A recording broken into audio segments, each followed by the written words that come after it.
बिस्मिल्लाहिर्रहमानिर्रहीम। नाज़रीन, मैं हूं आसिम नसीर और आप देख रहे हैं मेरा यूट्यूब चैनल आसिम सीरीज़। हमारे साथ मौजूद हैं अजीम रूहानी हस्ती मिर्ज़ा हाजी हसन बेग साहब। मिर्ज़ा साहब का नंबर नाज़रीन हमारी स्क्रीन पर मौजूद है, व्हाट्सअप पर अवेलेबल है। मिर्ज़ा साहब अगर आपको रब्ता करना है किसी भी हवाले से तो मिर्ज़ा साहब से आप रब्ता कर सकते हैं। इसके अलावा जो भी नाज़रीन हमारे चैनल पर नए हैं, जिन्होंने अभी तक हमारे चैनल को सब्सक्राइब नहीं किया है, वो हमारे चैनल को सब्सक्राइब भी कर दें। सर कैसे हैं आप? जी अल्लाह का शुक्र, आपकी दुआ, अल्लाह आपको खैर सरके सलामत रखे, ज़िंदगी दे, तंदुरुस्ती। आप ठीक है बेटा? खैर अल्लाह करम। आपने हमारे जून में एक वीलॉग में कहा था कि खान साहब की जो है वो गैबी मदद हो रही है, और वो अभी भी हम सवाल ही करना चाहेंगे, लोग हमसे पूछ रहे हैं कि वो जारी है गैबी मदद अभी खान साहब की, या खान साहब जो है अब वो गैबी मदद नहीं है और खान साहब मुश्किल का शिकार नज़र आ रहे हैं आने वाले वक्तों में आपको नैब की इतनी सारी तरमीम के बाद? भाई बेटा, बात यह है गैबी मदद का तो कोई जलसा जुलूस या कोई ऐसी चीज़ तो मैंने नहीं देखी कि इनके साथ कोई ऐसा कहीं कोई हल्का बाब कोई किसी मखलूक़ात का कैसा हो। लेकिन ये बात ज़रूर है कि देखिए, बात ये जिसको अवाम पसंद करती है बिल्कुल वो अल्लाह की मर्ज़ी के बगैर नहीं करते। अवाम इमरान खान के साथ आज भी है और ये अल्लाह की ही मदद है, वरना अवाम की क्या मजाल है कि इमरान खान कोई खानू दाने देना है। बिल्कुल सही, ठीक है नहीं भाई, लेकिन अल्लाह की मेहरबानी उसके ऊपर है तो अवाम उसके साथ है। बिल्कुल, अगर अल्लाह की मेहरबानी, अल्लाह का रहम और करम थोड़ा सा पीछे हट जाए तो इमरान खान भावे लोगों से तरले भी करता रहे, कोई बंदा नहीं आएगा उधर। बेशक बेशक, ठीक है ना, अल्लाह की मदद से सब कुछ होता है। जी बेटा। अच्छा, एक सवाल ये है कि खान साहब ने ये कहा है कि ये हुकूमत जो है वो जितना चाहे मर्जी जुल्म कर ले, मेरी पार्टी को क्रश कर दे, सारे रहनुमाओं को लेके चले गए, लेकिन उसके बावजूद मकबूलियत जो है तहरीक इंसाफ की बढ़ रही है। और अगर अभी भी वो खौफजदा हैं और अगर उनमें हिम्मत है, मैं चैलेंज करता हूँ इलेक्शन करा लें, साफ शफाफ, दूध का दूध पानी का पानी हो जाएगा। भाई ये तो खान साहब की कोई इसमें कोई कमाल थोड़ी है, ये तो अल्लाह के कमाल है ना, अवाम उनके साथ है। तो बाकी तो मुखालफत, बुराई मुखालफत तो सियासी पार्टियों में एक दूसरे खिलाफ बयान देते ही देते हैं। जिस बंदे के नाल कोई बंदा उहदे घर दे भी नहीं होंगे कि वो ऐसे बयान देता। मैं नजीर तारड़ साहब, हालांकि जट फैमिली के बारे में मेरी सोच, मेरी राय पहले से एक बड़ी है कि जट फैमिली बड़ी दबंग फैमिली होती है, लेकिन नजीर तारड़ साहब जो है ना वो अपना उस पार्टी में इस टाइम है, कौमी असेंबली में, पता नहीं MP MNA है क्या वो? जी MNA थे, लेकिन अभी तो नहीं है। हाँ नहीं, नजीर तारड़ साहब जो उसमें जो MNA जो अभी कोई वजीर, अच्छा वजीर कानून आजम नजीर, हाँ आजम नहीं तारड़, वो वजीर कानून। हाँ बिल्कुल बिल्कुल। तो वो ऐसे ऐसे बयान दे जाते हैं जिसके बारे में मैं सोच भी नहीं सकता हूँ कि एक जिम्मेदार आदमी होकर और जट फैमिली का बंदा हो गया, क्योंकि हजूर पाक का फरमान है कि हुक्मरान जिम्मेदार तबके से अगर होगा तो वो कभी मुल्क का गद्दार नहीं होगा। अच्छा, और ताजर फैमिली से अगर हुक्मरान होगा तो वो गद्दार हो ना हो, लेकिन वो अपना मुफाद ज़रूर देखेगा, और जो अपना मुफाद देखेगा वो गद्दार हो जाएगा। अच्छा बिल्कुल ठीक है, ये बात भी सही है। अच्छा, आपने भी बात की आज़म नज़ीर तारड़ की, वो वफाकी वज़ीर कानून जो हैं, उन्होंने एक स्टेटमेंट दिया है कि अगर हम खान साहब को गिरफ़्तार करना चाहें तो हम कब के कर चुके होते, हमने गिरफ़्तारी करनी ही नहीं है, अगर करनी होगी तो हम कर लेंगे। ये आइन में तरमीम और नैब के जो उसूल आए हैं, नए ऑर्डिनेंस, इसकी वजह ये नहीं कि खान साहब को गिरफ्तार करना है। नहीं भाई, ये तो कानून तो इनके लिए भी, नज़ीर तारड़ ने सही बात कही है कि ये कानून तो इनके लिए भी, अगर कल को खुदा ना खास्ता ये लोग अपोजिशन में आ जाते हैं तो वही कानून इन्हीं का बनाया हुआ कानून इनके गले पड़ जाएगा। बिल्कुल सही बात, ठीक है नहीं बात जी। लेकिन वैसे मेरी दुआ यह है कि अगर इमरान खान ने, वो तो अल्लाह तबारक तआला ने मैं जो दिखाया हुआ उसके मुताबिक उसने आना तो है, चाहे वो जब मर्जी आ जाए वज़ीर आज़म। लेकिन इमरान खान से मैं यही रिक्वेस्ट करूँगा कि वो मुखालफत, बुराई मुखालफत ऐसी रवायत ना आगे डाले, इस रवायत को ख़त्म करे कि जब वो इक़्तिदार में आ जाए वो मुल्क के लिए काम करे, इनकी मुखालफत को छोड़े। चंद मुट्ठी पर बंदे बेचारे 40-45 बंदों के साथ कौमी असेंबली चल रही है, वहाँ मैं देखता हूँ सारे के सारे कुर्सियाँ खाली पड़ी होती हैं जब इनका इजलास होता है। तो इस बात से मैं नहीं, लेकिन ये ज़रूर कहूँगा कि आइंदा वो इस मुखालफत वाले मसले को छोड़े, आइंदा मुल्क का ख्याल करे, अवाम का ख्याल करे, कि पाकिस्तान का ख्याल करे। तो यही बात तो बाबा जी खान साहब भी कहते हैं, वो कहते हैं कि मैं तो सबको माफ़ करने के लिए तैयार हूँ, मैं चाहता हूँ कि आओ बैठो, डायलॉग करो और मुल्क को आगे लेके जाओ। देखिए, खान साहब की इस बात के ऊपर कोई बंदा, या मेरी भी राय ये है कि इस टाइम कोई बंदा ये नहीं कहता कि खान साहब माफ़ करे। इस टाइम तो लोग कहते हैं कि खान साहब फंसे हुए इसलिए करें माफ़। बेशक इक़्तिदार में आके किसी को माफ़ करे तो फिर बात होती है कि ये बहुत बड़ी बात है। भाई हमारे इसी खिते में पोरस और सिकंदर की लड़ाई हुई, जो दो बहुत बड़े राजे थे, तो वो जनाब अपना उसने, सिकंदर ने पोरस को गिरफ़्तार कर लिया, और जब उसको गिरफ़्तार किया तो उसने कहा कि अब आपके साथ क्या सलूक होना चाहिए। तो उसने कहा एक बादशाह के साथ जो बादशाह सलूक करता है वही होना चाहिए। तो उसने इसी जुमले को उसको छोड़ दिया था कि जाओ आप आज़ाद है। तो बात तो तब है कि या तो ये इक़्तिदार में आके जो महंगाई का नारा लगा के आए थे, या तो ये आगे कहते ठीक है इमरान खान असी तेन लाता है तो असी तेरे खिलाफ कोई कार्रवाई नहीं करते, तो या हुण अगे इमरान खान इक़्तिदार चाहे तो आके इन्होंने कहे जाओ मैं तो हराता लेकिन हुण मैं तुहाडे खिलाफ कोई कार्रवाई नहीं करता, तुसीं जाके अपने घर आराम करो, मैं मुल्क का काम करना, मैनूं मुल्क का काम करन दवो। बिल्कुल, ये बात तो बिल्कुल बाबा जी आपने बिल्कुल सही करी कि इक़्तिदार में आने के बाद वो कहते हैं ना, मौला अली का कौल भी है कि जब इक़्तिदार आ जाता है, ताकत आती तो इंसान के चेहरे से नकाब उस वक्त हटता है, पैसा और दौलत आने के बाद। हाँ। तो वो बेसिकली जब ताकत मिलती है तो ही बंदे की असलियत का पता चलता है। ये बात तो बिल्कुल दुरुस्त है। तो आप, लेकिन खान साहब ने इस्टेब्लिशमेंट से और हुकूमत से ये वाज़ेह पैगाम दिया है कि मैं डायलॉग करना चाहता हूँ मुल्क की बेहतरी के लिए, और मैं मुल्क से फ़रार भी नहीं हो रहा, मैं भाग भी नहीं रहा, मैं तो मुल्क के अंदर बैठा हुआ हूँ, आओ मुझसे बात करो। तो आपको मुस्तकबिल में खान साहब से ताल्लुकात बहाल होते नज़र आ रहे हैं हुकूमत के इस्टेब्लिशमेंट से? यार मेरे को इस चीज़ का नहीं पता है, मैं तो इतना जानता हूँ कि हालात मुल्क के बेहतर हो गए और जब भी इलेक्शन हो गए इमरान खान इक़्तिदार में आना है। बिल्कुल बस मैं इतनी बात जानता हूँ। बिल्कुल ठीक है। कोई इमरान खान साड़ी फूफी का पुत्र नहीं हैगा, जो चीज़ मैं देखी है मैं वो दसदा। बिल्कुल सही है। अगर मैं शहबाज शरीफ ਨੂੰ देखदा तो शहबाज शरीफ ਨੂੰ आ ਜਾਂਦਾ, ठीक है नहीं, शहबाज शरीफ नवाज शरीफ दोवें भरावां ਨੂੰ मैं देखा सीगा ये रफड़ तो पहला कि वो दोवें भरा किसी गड्डी 'ਚ बह के ना किसी बेआबाद किले के इर्द गिर्द जा रहे ਸੀਗੇ तो उत्थों फिर वो जो चले गए उस किले के चक्कर का कट गया, फिर वापस चले गए, फिर वापस कदे नहीं मैं देखा उन्होंने उस तो बाद।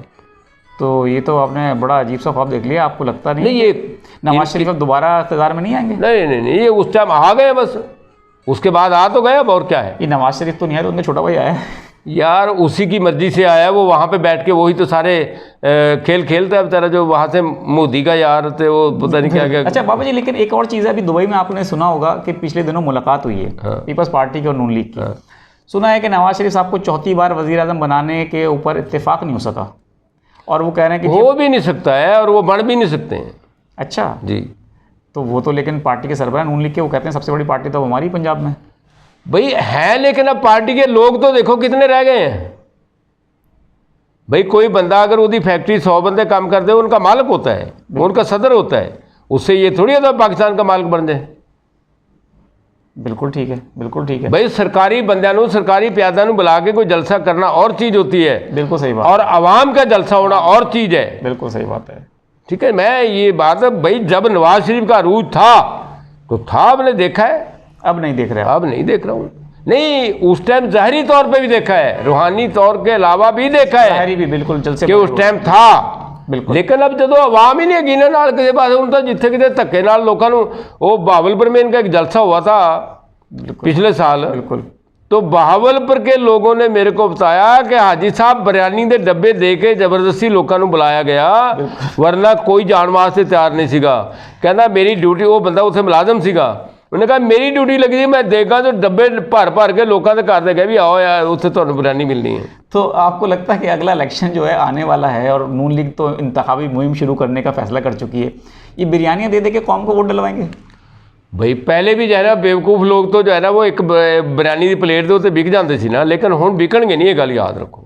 अच्छा, अब वो जज्बा है जो भुट्टो के साथ कभी हुआ करता था। हालांकि मेरा पीपल पार्टी के साथ ताल्लुक़ नहीं है, लेकिन बेटा अच्छा बंदा, चाहे वो पीपल पार्टी का हो, चाहे नून लीग का हो, चाहे तहरीक इंसाफ का हो, चाहे वो कोई भी हो, उसकी कदर जरूर करो अगर वो मुल्क का अच्छा बंदा है। बिल्कुल सही बात है, बेहतरीन। भाई आप जो है ना, अगर कोई मुकर्रर बेहतरीन है, चाहे वो आलम दीन है या सियासी मतलब के कोई लीडर है, उसके आप बेशक मुखालिफ हों, लेकिन उसकी काबिलियत को जरूर बयान करो बेशक कि बंदा काबिल है। दुश्मन भी अगर काबिल हो तो उसकी तारीफ करनी चाहिए, बिल्कुल उसकी तारीफ करनी चाहिए, बिल्कुल सही बात है। और दोस्त अगर बेवकूफ़ हो तो उसकी गलती को गलती कहो, मानना चाहिए, बिल्कुल सही बात है, ऐसी बात नहीं है। तो गलती से याद आया कि बाबा जी लोग कह रहे हैं कि खान साहब ने असम्बलियाँ तोड़ के गलती की, पंजाब असम्बली, KP की असम्बली। खान साहब का ये कहना भी रिसेंटली स्टेटमेंट दिया कि मैंने कोई गलती नहीं की, मैंने आइन के रूह से जो काम था वो किया है, और 90 रोज़ में इंतखाबात कराने चाहिए थे, मैंने गलती नहीं करी। गलती तो ये लोग कर रहे हैं जो कि गैर आइनी काम कर रहे हैं। लेकिन खान साहब को ये पता होना चाहिए था कि जड़ा ना अपना एक गिद्दड़ किते ललारी दे टप 'ਚ डिग पिया, वो ललारी के टप 'ਚੋਂ ਜਦੋਂ निकल के बाहर गया ना गिद्दड़ा, गिद्दड़ ਉਹਦੇ रंग ਨੂੰ देख के, कि ਉਹਨੂੰ ਤਾਂ कपड़े का रंग चढ़ गया ललारी के बालों ਨੂੰ, तो उन्हें कहा की गल तू की बनाया, उन्हें कहा मैनू सर्टिफिकेट में उन्हें कागज़ मिला, उन्हें कहा मैनू सर्टिफिकेट मिल गया शहर च जाण दा, मैं हुण शहर जा सकदा हाँ। तो उन्हें कहा यार भी सानू भी किसी टाइम दिखा लिया, उन्हें कहा चलो ठीक है सानू भी चल के दिखाओ।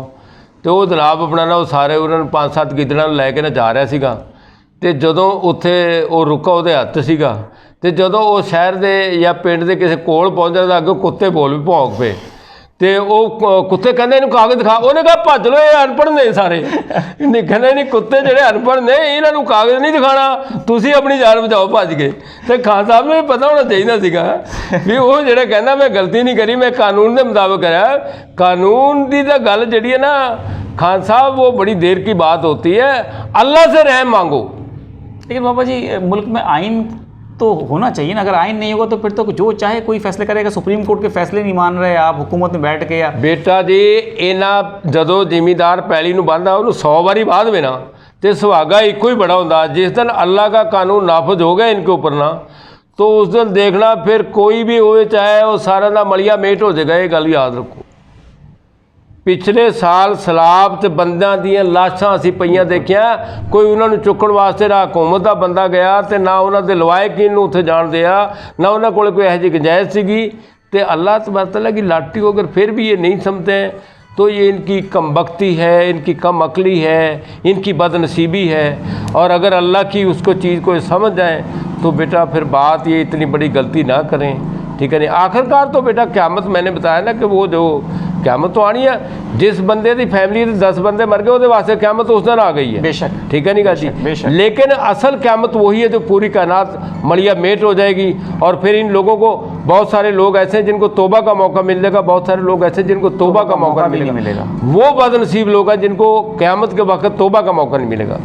या मौत किसी की जब भी आती है, चाहे वो अकेले की हो, अपनी मौत हो या भाई मौत हो या तबाही मौत हो, तो उसको जब तौबा का मौका नहीं मिलता है वही उसके लिए क़यामत होती है। बेशक बेशक, ये तो हर मुसलमान के लिए हम दुआ करते हैं कि जब भी उसको मौत आए तो तौबा का मौका उसको ज़रूर मिलना चाहिए। तो लेकिन बाबा जी असल में ये बात हम असल में इसलिए आपसे पूछ रहे हैं कि जो खान साहब ने स्टेटमेंट दिया है तो वो कह रहे हैं कि मैं तो अभी भी कह रहा हूँ ये हुकूमत जो है उन्होंने कहा था बजट पास कर देंगे तो असम्बली तहलील कर देंगे। आपको अब आने वाले वक्तों में असम्बली तहलील कब तक होती नज़र आ रही है? असेंबली टूट जाएंगी, ये नहीं मेरे को पता इन्होंने कब तोड़नी, कैसे तोड़नी। इस साल में, हाँ इस साल में असेंबली टूट जाएंगे और इलेक्शन भी होंगे। इलेक्शन नज़र आ रहे हैं आपको? हाँ बिल्कुल। तो अब ये भी बता दें कि इलेक्शन साफ और शफाफ भी होंगे जो खान साहब? हाँ इलेक्शन साफ शफाफ होंगे भाई। अगर धांधली थोड़ी बहुत हो भी जाए बंदा बरसे करता वो इतना नहीं होगा, क्योंकि देखो मेरी गल सुनो, जेडे बंदे को 70 वोट मिलने ने तो एक बंदे ने मिलने ने उत्थे 20 वोट, 10% तो लोग वैसे भी नहीं पाते जिन्ना मर्जी जज्बा हो, ठीक है नहीं। तो 20% वाला अगर 70% तो 10% ले वो 30% ही रहने। वो ऐसी छोटी मोटी धांधली तो इख्तियार में हर बंदा कर ही लेता है। बिल्कुल। यूँ तो इमरान खान को भी ये कहते हैं कि वो जहर बताया चीफ ऑफ आर्मी स्टाफ के साथ आया था, बाजवे के साथ आया था 2018 में, ठीक है नहीं बात जी। हम ये नहीं कहते, हो सकता उसमें भी हुई हो, मैं नहीं ये कहता हूँ कि मैं उसका कोई ये नहीं कहता हूँ कि इल्ज़ाम तो है। हाँ बिल्कुल सही है, हुई होगी, बिल्कुल सही कह रहे हैं। लेकिन एनी हुई होगी कि जरगेला अगर इमरान खान से 40 वोट ने तो उन्होंने 5 और मिल गए 45 कर दिए, ठीक है नहीं सही है। लेकिन आप कह रहे हैं कि बहुत बड़ा धांधला नहीं होगा? धांधला नहीं होगा, धांधली छोटी मोटी तो चलती रहती है बेटा। पाकिस्तान के लोग हैं, कहीं के बाहर के तो नहीं है ना ये बेचारे। क्योंकि पाकिस्तान में साफ और शफाफ इलेक्शन कभी आपको लगता नहीं कि होंगे नहीं? पाकिस्तान के नहीं, मुसलमानों की जितनी भी तारीख है ना उठा के देख लो, या तो इक़्तिदार के लिए बेटे ने बाप को कत्ल किया है, बिल्कुल सही। मुगलिया तारीख की 600 साल हुकूमत रही है, गुलामाना की रही है, और जितने भी रहे ततारियों की रही है, जितने भी लोग हैं इक़्तिदार के पीछे बेटा जी, चाहे बेटे ने बाप को कत्ल किया है, भाई ने भाई को कत्ल किया। तो ये भी इमरान खान तो शहबाज शरीफ कोई बाहरों तो नहीं आया कि ये आपस में तो मुसलमान भाई ने सारे, ठीक है नहीं। अगर ये एक दूसरे के साथ करते हैं तो मुसलमानों की रिवायत को दोहराते हैं, यानी कि ये हमारी रिवायत है। हाँ। ये जारी और सारी रहेगी, जारी और सारी रहेगी। लेकिन अल्लाह तबारक ताला से दुआ है कि अल्लाह तबारक ताला हमारे मुल्क की और हमारे मुसलमानों की गलत रवायात को ख़त्म कर दे और इनको सही रास्ते पे चलने की तौफीक इनात फरमा दे और इनको सही आवाम की खिदमत करने का इनको जज्बा पैदा कर दे अल्लाह ताला इनके अंदर। बहुत बहुत शुक्रिया बाबा जी, आप किसी दुआ के साथ हम आज का व्लॉग ख़त्म करेंगे। नाज़रीन, उम्मीद है आपको हमारा आज का व्लॉग पसंद आया होगा। एक नई वीडियो के साथ आपकी खिदमत में हम फिर हाजिर होंगे। उस वक्त तक के लिए हमें इजाज़त दें। खुदा हाफिज़।